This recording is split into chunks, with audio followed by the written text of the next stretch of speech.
Pension धारकों की एक सामान्य सभा आयोजित की गई।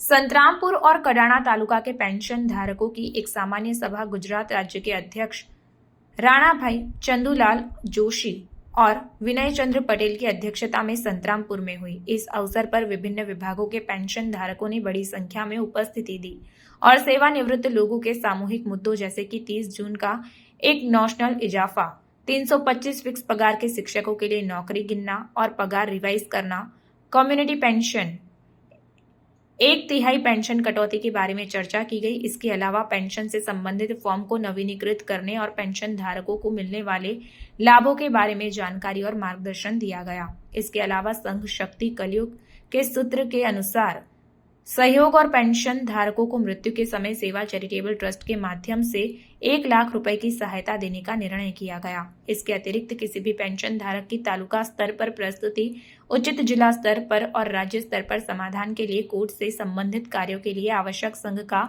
लवाज्म समय पर भरने की अपील की गई। इसके अलावा हाल ही में सेवानिवृत्त हुए पेंशन धारकों को जोड़ने के लिए सभी से अपील की गई। संतरामपुर और कडाणा विभाग के पेंशन धारकों की यह गतिविधि सराहनीय और सहायक रही है।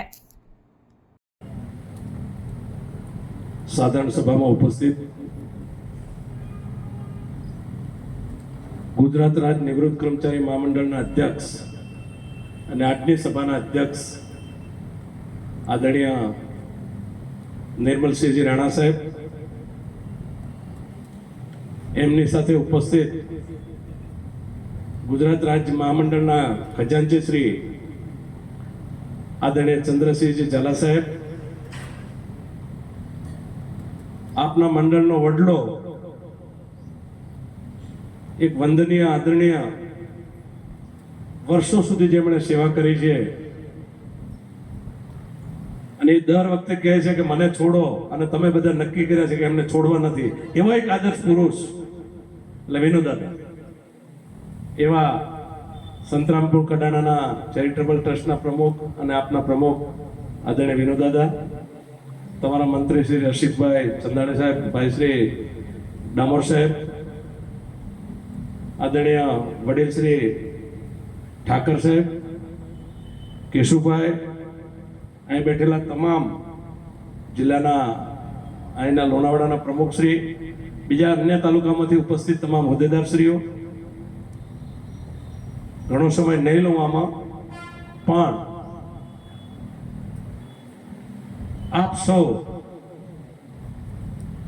આટલી ઉંમર હોવા છતાં, વરિષ્ઠ નાગરિક હોવા છતાં, સિનિયર સિટીઝન હોવા છતાં પણ આવા ગરમીના દિવસોમાં પણ આજે સૌ આપ ઉપસ્થિત રહ્યા છો, એવા તમામ મારા વડીલો, પેન્શનર ભાઈઓ, બહેનો અને આમંત્રિત મહેમાનો, અહીં ઘણી બધી વાત થઈ છે, યોજાયો છે એવા મારા પેન્શનર મિત્રો, વડીલો, માતાઓ અને બહેનો,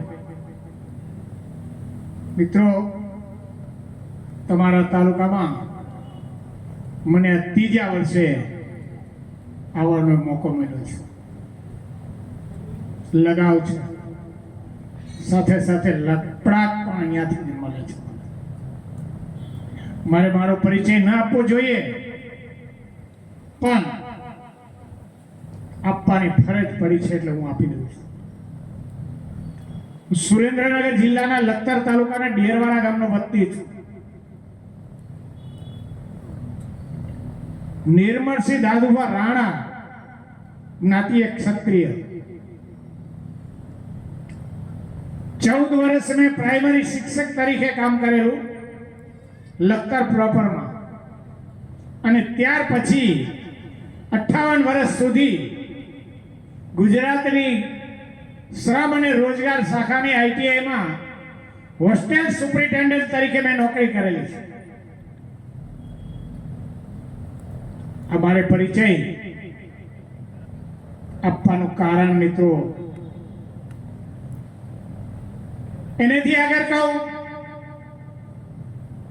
ગુજરાત રાજ્યના ઉપપ્રમુખ તરીકે 3 વર્ષ કામ કર્યું, તમારા જિલ્લાના પ્રમુખ મહીભાઈ સુથાર સાથે મેં ઉપપ્રમુખ તરીકે કામ કર્યું, અને ત્યાર પછી જ્યારે પ્રમુખ તરીકેની દરખાસ્ત બિનહરીફ 33 જિલ્લામાંથી 30 જિલ્લામાંથી બિનહરીફ મારી વરણી કરવામાં આવી હતી. કોઈ કહેતું હોય ને કે મેં આ ભાઈને બેસાડ્યા છે, તો એ વસ્તુ ખોટી છે. મને આજ ગુજરાતના 30 જિલ્લાના ટ્રસ્ટીઓએ બેસાડ્યો છે. મારી પરિસ્થિતિ મારા સાથી મિત્રો જાણે છે. ફક્ત ને ફક્ત એક સેવાની ભાવનાથી, અને એના પાછળનું કારણ મારો એક પુત્ર છે. આજથી 21 વર્ષ પહેલા મારા પુત્રને ઝેરી મેલેરિયા થઈ ગયો. એમાંથી એક કોમામાં જતો રહ્યો. એને 1.5 મહિનો મેં સ્ટર્લિંગમાં રાખ્યો અમદાવાદ. અને જ્યારે ડૉક્ટરે મને છેલ્લે એમ કીધું કે આમાં હવે કંઈ થઈ શકે એમ નથી, તમે એને લઈ જાઓ. અને એમાંથી જ્યારે એને ભગવાને જીવતદાન આપીને આજની તારીખમાં એ જીવિત છે. એ મારા બાળક માટે મારા સાથી મિત્રોએ, હમણાં જેમ સાહેબે વાત કરી ને કે નિવૃત્ત કર્મચારી મંડળના બાળક કોઈ અપંગ મંદબુદ્ધિનું હોય તો એને પણ એમની ગેરહાજરીમાં પેન્શન મળે છે. એ મારા મિત્રોએ એને પેન્શન મળવાની કાર્યવાહી હું મારી નોકરી દરમિયાન કર્યું. મિત્રો, મેં કોઈ દિવસ પગારની દરકાર નથી કરી. મને કેટલો પગાર મળે છે મેં કોઈ દિવસ વિચાર્યું નથી. મને એક જ વિચાર આવ્યો કે મારા માટે મારા મિત્રોએ જો કંઈક કર્યું હોય તો મારી ફરજમાં આવે કે મારે પણ કોકના માટે કંઈક કરવું જોઈએ.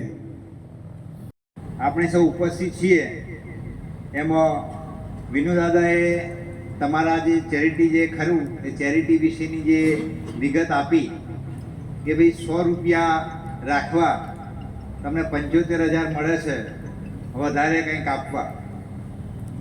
આપણે બધા વાર્તાઓ તો વાંચેલી હશે અને સમજેલી છે કે બીજા માટે આંબો રોપનાર માણસ જ્યારે આંબો રોપે છે પણ એની કેરી કોણ ખાશે એ રોપનારને ખુદને ખબર નથી, પણ એનું જે મીઠું ફળ છે.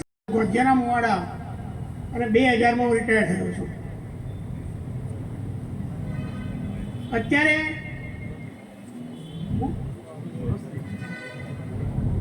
સપ્ટેમ્બરનું પેન્શન તમને નહીં મળે, અને એ વખતે પછી બધા થોડીક પ્રવૃત્તિ વધારે કરવી પડશે. અશક્ય હોય તો બેંકમાં જઈને મળવાનું, તો બેંકવાળા આપણને હયાતી ફોર્મ ભરવાની વ્યવસ્થા આપણી બેંકવાળા કરી શકે. એટલે હયાતી ફોર્મ ખાસ 1 મેથી 31મી જુલાઈ એનો સમયગાળો છે હજુ.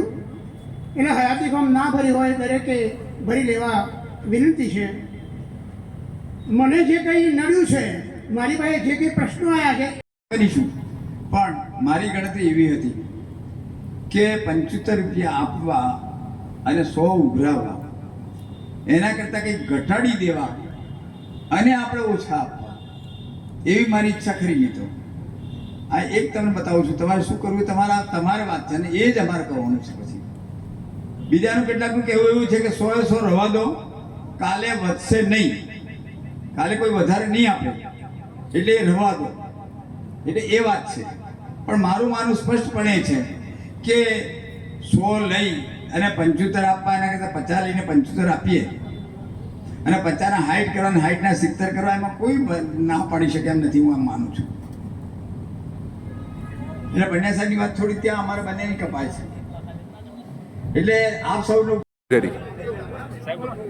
આજરોજ કડાણા, મહીસાગર અને સંતરામપુરની એક જનરલ સભાનું આયોજન કરવામાં આવ્યું હતું. જેમના અધ્યક્ષસ્થાને ગુજરાત રાજ્ય નિવૃત્ત કર્મચારી મહામંડળના ગાંધીનગરના પ્રમુખ આદરણીય નિર્મલસિંહજી રાણા સાહેબ ઉપસ્થિત હતા. એમની સાથે સંતરામપુર કડાણાના પ્રમુખ શ્રી વિનુભાઈ પટેલ સાહેબ પણ ઉપસ્થિત હતા. અમારી સાથે ગુજરાત રાજ્ય નિવૃત્ત કર્મચારી મહામંડળના ખજાનચી શ્રી ચંદ્રસિંહભાઈ ઉપસ્થિત હતા. આજરોજ આજની મિટિંગમાં એમના ચેરિટેબલ તરફથી જે સેવાનો ભાવ તરીકે કોઈપણ પેન્શનરનું મૃત્યુ થાય અને એ વખતે જે સહાય આપવામાં આવે છે એનો મુદ્દો આજે ચર્ચા કરવામાં આવ્યો છે, અને એ સહાયમાં પણ આજે વધારો કરવામાં આવ્યો છે, જે ખૂબ જ બાબત ખૂબ પ્રશંસનીય છે અને ગુજરાતમાં આ એક બાબત પ્રશંસાને પાત્ર છે કે આવો એક આ તાલુકો એક આ પેન્શન મંડળ નિવૃત્તિ પછી પણ મૃત્યુ પછી પણ જે પેન્શનરોની સેવા કરે છે એક એ ઉત્તમ ઉદાહરણ છે.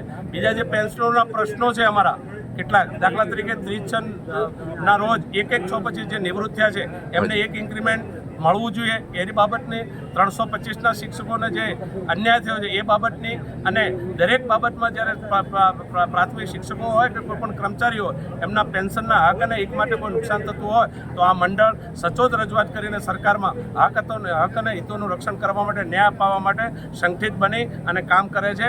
એનું આ એક ઉત્તમ ઉદાહરણ છે. શું નામ આપનું? ચંદુભાઈ જોશી, મહામંત્રી ગુજરાત રાજ્ય નિવૃત્ત કર્મચારી મહામંડળ, ગાંધીનગર.